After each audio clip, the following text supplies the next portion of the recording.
Je vous invite à trouver l'Évangile selon Jean dans vos Bibles. C'est sur la page 1174.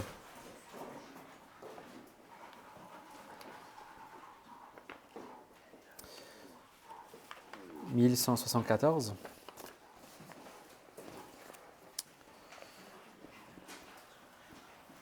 Avant de lire, je vais vous inviter à prier. Notre Père, nous te remercions pour ta parole. Merci pour cette révélation. Merci pour cette grâce que tu nous fais d'entendre ta voix. Et nous te prions que ton esprit soit avec nous ce matin pour que nous puissions justement entendre ta voix à toi et non pas simplement les pensées d'un homme. Nous te prions que tu rendes cette parole efficace pour sauver et pour sanctifier. Donne-nous de ne pas te rejeter, donne-nous plutôt à t'accepter, à te craindre, à t'aimer, à nous repentir et recevoir ce Sauveur que tu nous as envoyé. Au nom de Jésus-Christ. Amen. Donc nous allons lire jusqu'au verset 13 ce matin. Et en fait, je vais lire une petite adaptation que j'ai faite de la traduction pour faire ressortir un peu le sens. Donc Jean chapitre 1. Au commencement était la parole, et la parole était avec Dieu, et la parole était Dieu. Elle était au commencement avec Dieu. Tout a été fait par elle, et rien de ce qui a été fait n'a été fait sans elle. En elle était la vie, et la vie était la lumière des hommes. La lumière brille dans les ténèbres, mais les ténèbres ne l'ont pas accueillie. Il y eut un homme envoyé par Dieu du nom de Jean. Il vint comme témoin pour rendre témoignage à la lumière, afin que tous croient par lui. Il n'était pas la lumière, mais il vint pour rendre témoignage à la lumière. La véritable lumière qui éclaire tout homme était en train de venir dans le monde. Elle était dans le monde, et le monde a été fait par elle, mais le monde ne l'a pas connue. Elle est venue chez les siens, et les siens ne l'ont pas reçue. Mais à tous ceux qui l'ont reçue, elle a donné le droit de devenir enfants de Dieu, à ceux qui croient en son nom, et qui sont nés, non du sang, ni de la volonté de la chair, ni de la volonté de l'homme, mais de Dieu. L'herbe sèche, la fleur se fane, mais la parole de notre Dieu subsistera éternellement. Ça fait plusieurs années maintenant que l'expression fake news est entrée dans le vocabulaire du monde occidental. Parfois en français on dit infox, mais parfois on l'utilise pour dénoncer un propos fait par la presse, parfois pour écarter une histoire que l'on ne veut pas croire. Et il peut être difficile de discerner où on peut trouver la vérité. Ce matin, il y a effectivement un peu de fake news qu'il faut que je dénonce, tout simplement parce que c'est également ce que fait notre texte ce matin. Mais pas que, il nous donne aussi des vraies nouvelles aussi, et surtout une bonne nouvelle. On a vu il y a quelques semaines que dans ce prologue, cette introduction, Jean veut nous persuader qu'il faut écouter Jésus.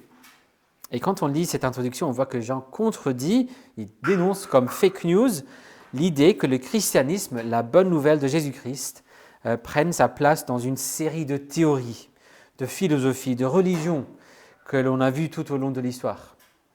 Luc Ferry, par exemple, dans son livre « La plus belle histoire de la philosophie », propose une série de 5 grandes étapes dans l'histoire de la philosophie.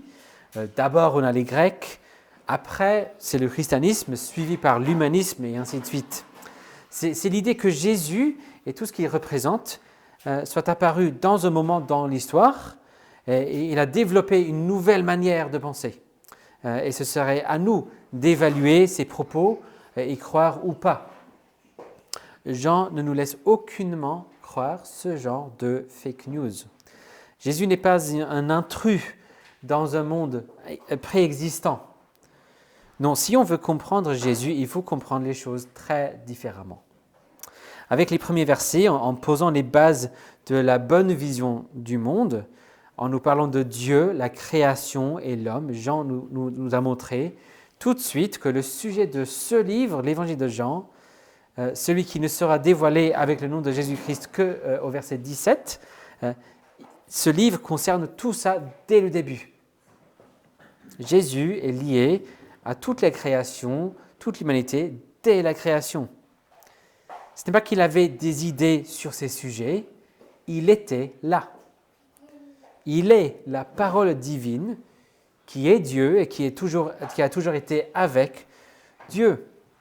C'est par lui que toutes choses ont été créées, c'est par lui que l'homme vit. Et étant notre vie, il est également lumière, il se révèle à nous au moyen de notre vie, ainsi qu'au moyen de sa création. La dernière fois, on a vu non seulement qu'il concerne le début, mais aussi la suite de l'histoire. Même après l'arrivée des ténèbres dans le monde, l'arrivée du mal, cette lumière continue quand même à briller.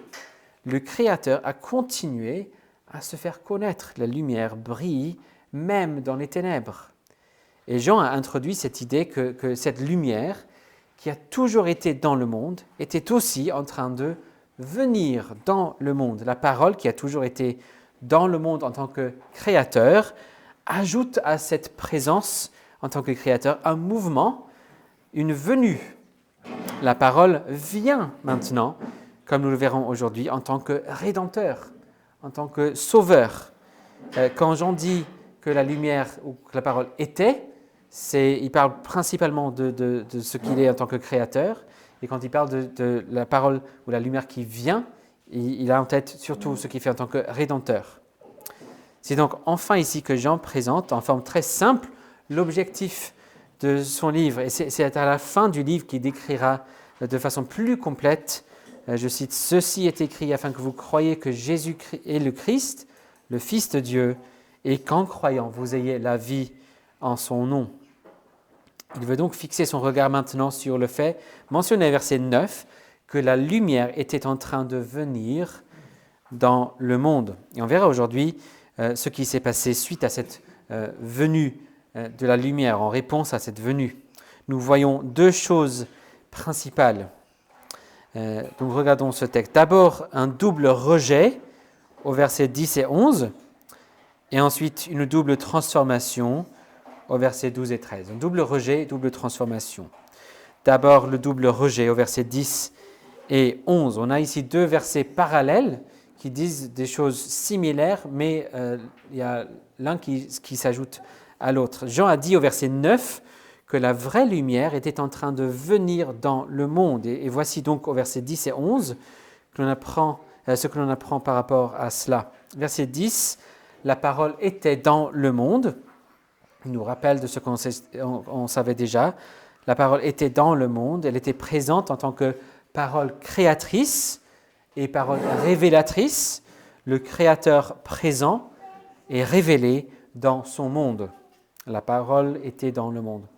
Et la parole n'était pas là en secret, mais comme Jean a déjà dit, mais la lumière brille dans les ténèbres.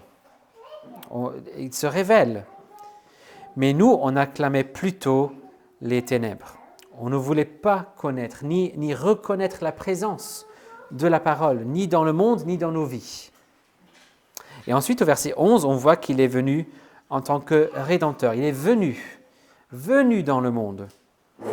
Et son peuple, l'humanité, dont il était la lumière et la vie, ne l'a pas reçu. L'humanité est donc un peuple en rébellion contre notre Dieu. Parfois, les gens veulent prendre ce verset pour parler simplement des gens autour de Jésus et le fait qu'ils ont rejeté Jésus. Mais en fait, on ne parle pas encore de l'incarnation, on parle de manière plus générale de ce rejet de la bonne nouvelle d'un sauveur. Et c'était principalement le peuple juif qui a reçu cette bonne nouvelle, mais pas que. Et on a vu dans notre lecture dans Ésaïe, il y avait énormément de peuples qui rejetaient cette nouvelle du salut. Et donc, ce n'est pas simplement les gens autour de Jésus, c'est beaucoup plus large que ça. Les gens rejettent la bonne nouvelle de la rédemption en Jésus-Christ. Si vous êtes là ce matin et vous n'acceptez pas encore Jésus, voici comment la Bible vous comprend. Non pas quelqu'un de neutre, mais une personne en rébellion contre Dieu. Tout cela, c'est pour dire que Jésus n'était pas venu en tant qu'inventeur. Il n'est pas quelqu'un qui invente de nouvelles choses et qui essaie de vous convaincre que vous en avez besoin. Vous avez besoin de ce que lui, il a inventé. Il n'est pas venu non plus en tant que fondateur d'un mouvement. Il n'est pas quelqu'un qui un jour voit un besoin et qui monte un mouvement à partir de zéro pour combattre ce besoin.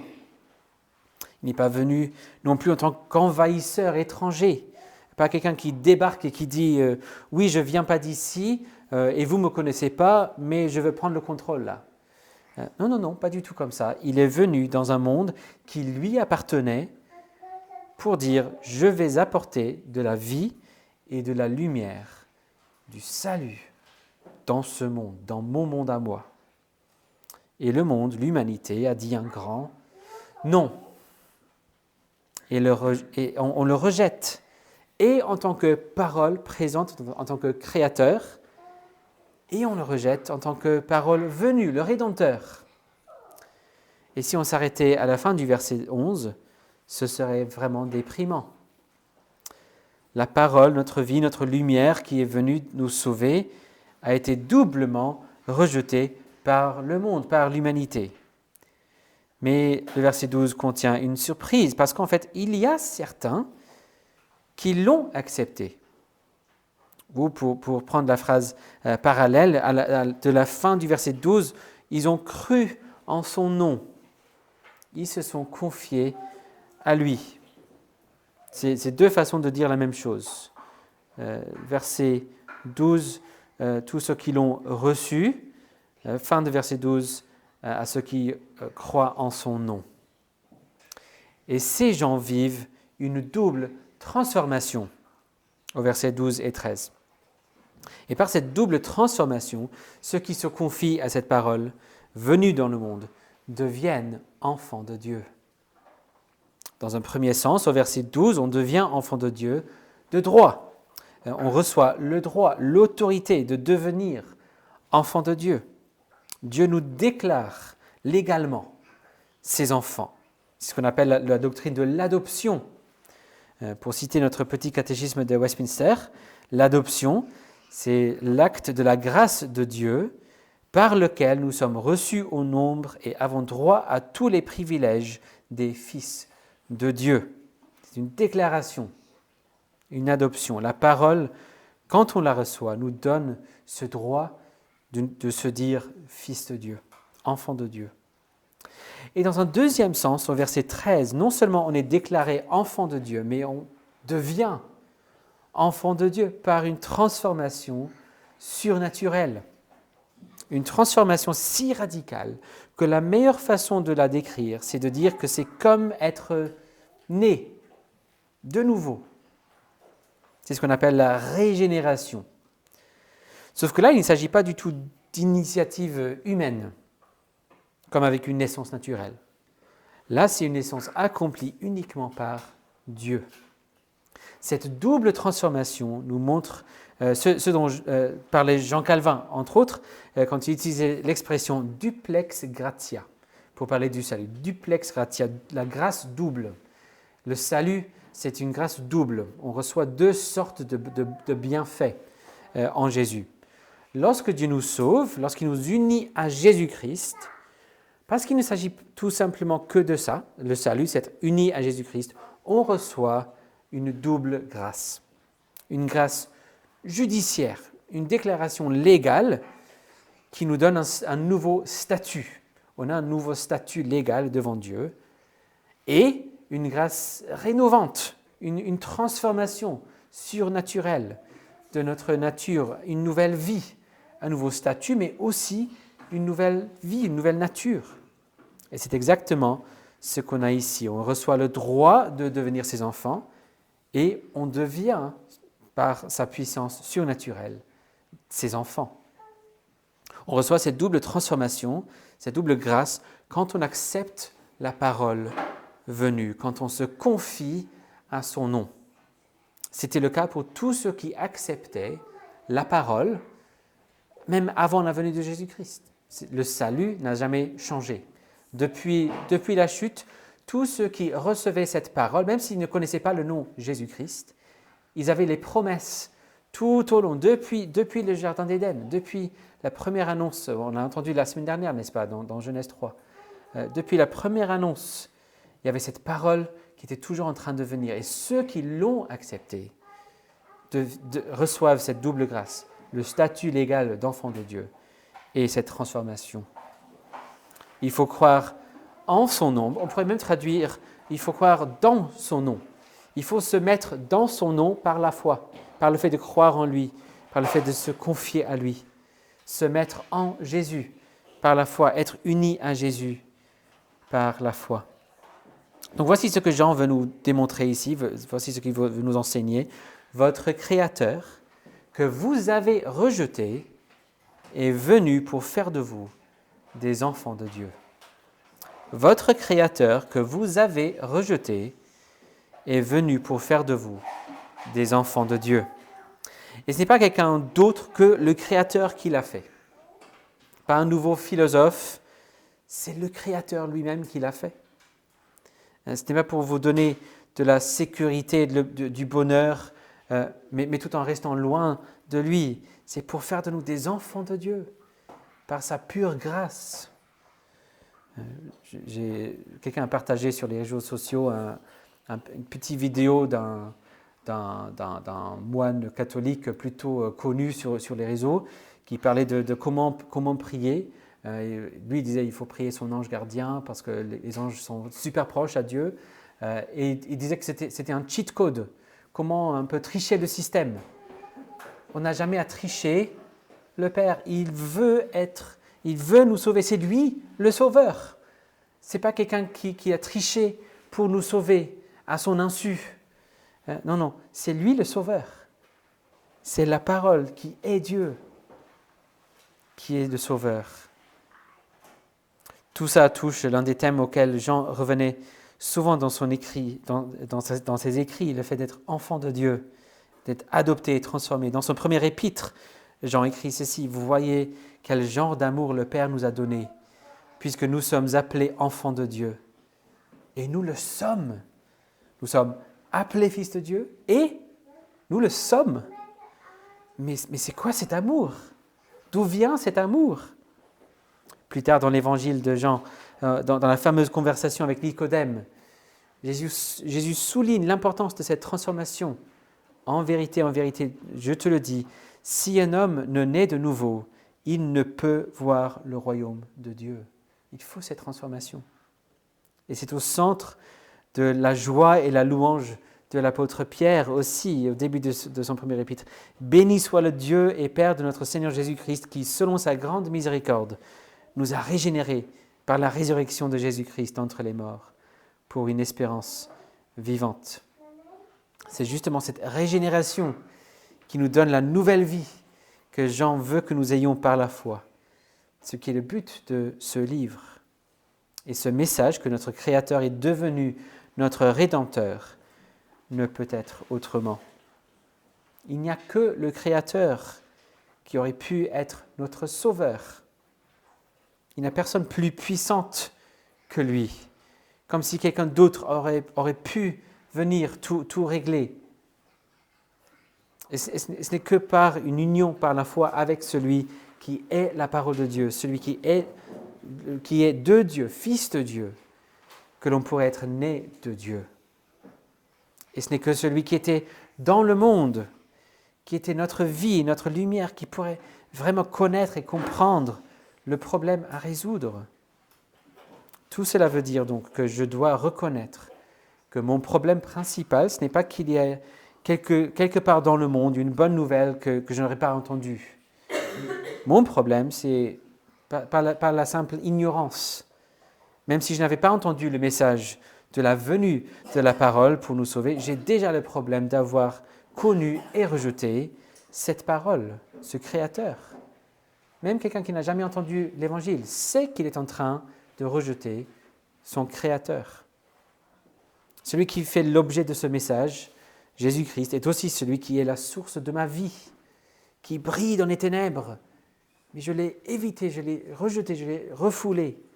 J'ai passé toute ma vie à tout refouler. C'est un message qui nous appelle à une franchise, de l'honnêteté, ce qui fait mal, mais qui reconnaît la vérité. Quand on entend le message de Jésus, on apprend de nouvelles choses par rapport à lui, certes, mais on doit reconnaître que l'on fait face à quelqu'un qui est déjà une figure centrale dans notre vie, que l'on l'a reconnu ou pas.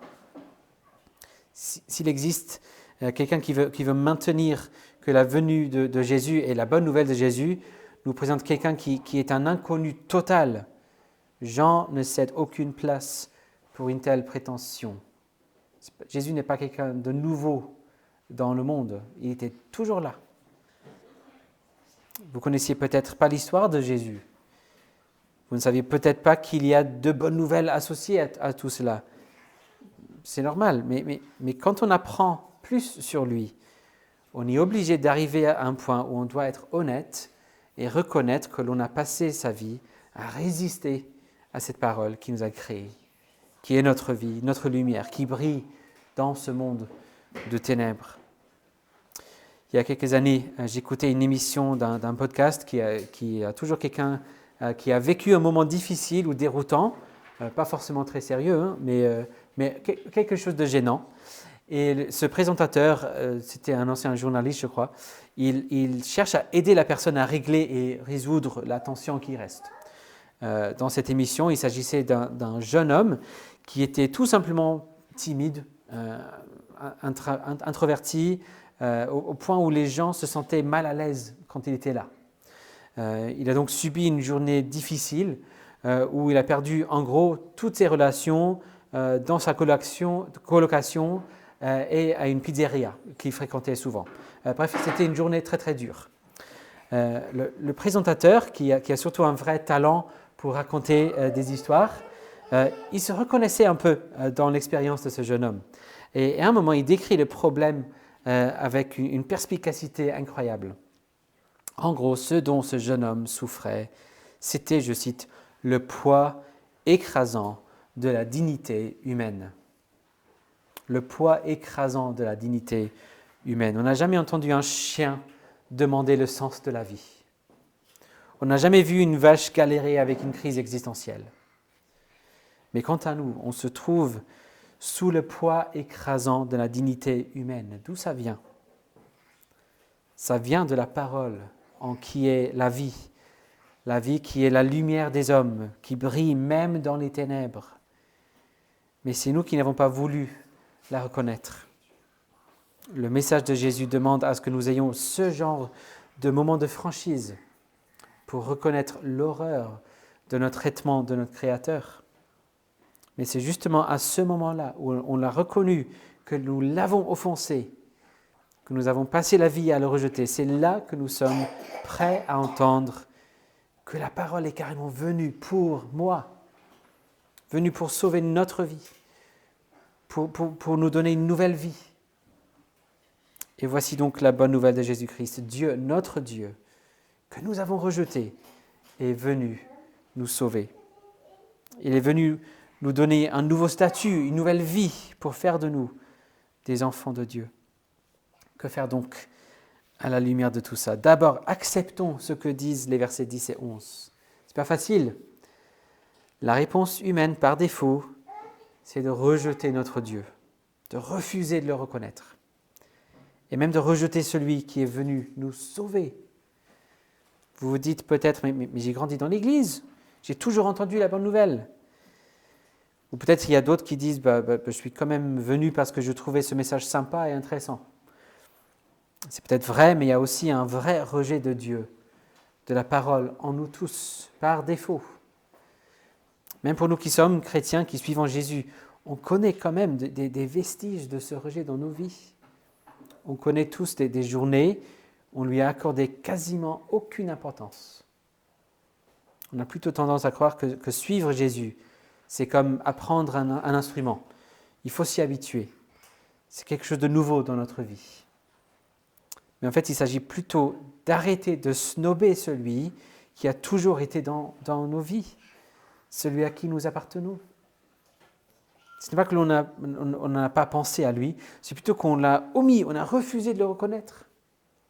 Mais quand on reconnaît ce péché qui est en nous, on entend aussi cette merveilleuse nouvelle qu'il est venu dans sa miséricorde pour nous sauver. Et ce salut qui se reçoit simplement par la foi, en nous confiant à lui, en tout misant sur lui. Mon appel, ma tâche ce matin, c'est de vous appeler, vous supplier de vous repentir, de vous détourner de ce rejet, d'arrêter de snober Jésus, le Sauveur, et de croire en son nom, de vous confier à lui. La question reste bien sûr, pour ceux qui n'ont lu que les versets 1 à 13, c'est quoi son nom donc ? Et c'est la prochaine fois qu'on va découvrir bien sûr que son nom, c'est Jésus-Christ. Mais c'est dans ce nom qu'il faut croire. Et c'est tout simplement cela. On n'a pas à travailler pour mériter le statut d'enfant de Dieu. On n'a pas à s'efforcer de devenir enfant de Dieu. Ce serait impossible de toute façon. On n'a pas à prouver que l'on peut se comporter comme enfant de Dieu. L'appel, c'est tout simplement croire, se confier à lui. Il nous déclare enfants de Dieu. Il nous transforme pour que nous devenions ses enfants. Et donc, si c'est ce que nous avons fait, si on s'est confié à lui, on vit chaque jour dans l'émerveillement face à une telle grâce. Émerveillé qui nous a adoptés et qu'il a donné à ses créatures rebelles une nouvelle vie. Non seulement une deuxième chance, mais une vraie vie nouvelle en tant qu'enfant de Dieu. Et c'est à nous de continuer à lui faire confiance, continuer à nous confier à lui. On se détourne de cette tentation qui est toujours là, de l'ignorer, de le refuser. Mais grâce à cette nouvelle vie, c'est possible. Et en continuant à se confier à lui, en vivant cette nouvelle vie, en profitant de nos droits en tant qu'enfants de Dieu, cet accès que nous avons auprès de notre Père, nous vivrons de plus en plus chaque jour dans la piété. Comme j'ai rappelé souvent, la définition de Jean Calvin de la piété, c'est craindre Dieu en tant que Seigneur et aimer Dieu en tant que Père. Et on pourrait dire, dans ce texte, on pourrait dire craindre la lumière qui était là, le Créateur, le Seigneur, et aimer la lumière venue nous sauver pour faire de nous des enfants de Dieu. On a tous, que l'on ne reconnaisse ou pas, une réponse à Dieu, une relation à lui. Soit on le rejette et on mérite son jugement, soit on se confie à la parole qui est venue pour nous sauver et on devient de plus en plus chaque jour ses enfants qui le craignent en tant que Seigneur et qui l'aiment en tant que Père. Prions donc. Notre Père, nous te remercions pour le privilège d'avoir lu et connu cette bonne nouvelle. Merci pour ce Sauveur, ta parole, venue pour nous sauver. Nous te prions que tu nous donnes de nous confier à lui, de croire en son nom. Donne-nous d'être des enfants et pardonne-nous pour toutes les fois que nous n'avons pas profité de ce privilège que nous avons. Nous avons continué à te rejeter. Donne-nous d'arrêter cela, donne-nous de nous repentir et donne-nous de nous confier à toi. Donne-nous de profiter de l'accès que nous avons auprès de notre Père. Donne-nous de t'aimer de plus en plus profondément et de te craindre de plus en plus aussi. Nous le prions au nom de notre Sauveur Jésus-Christ. Amen.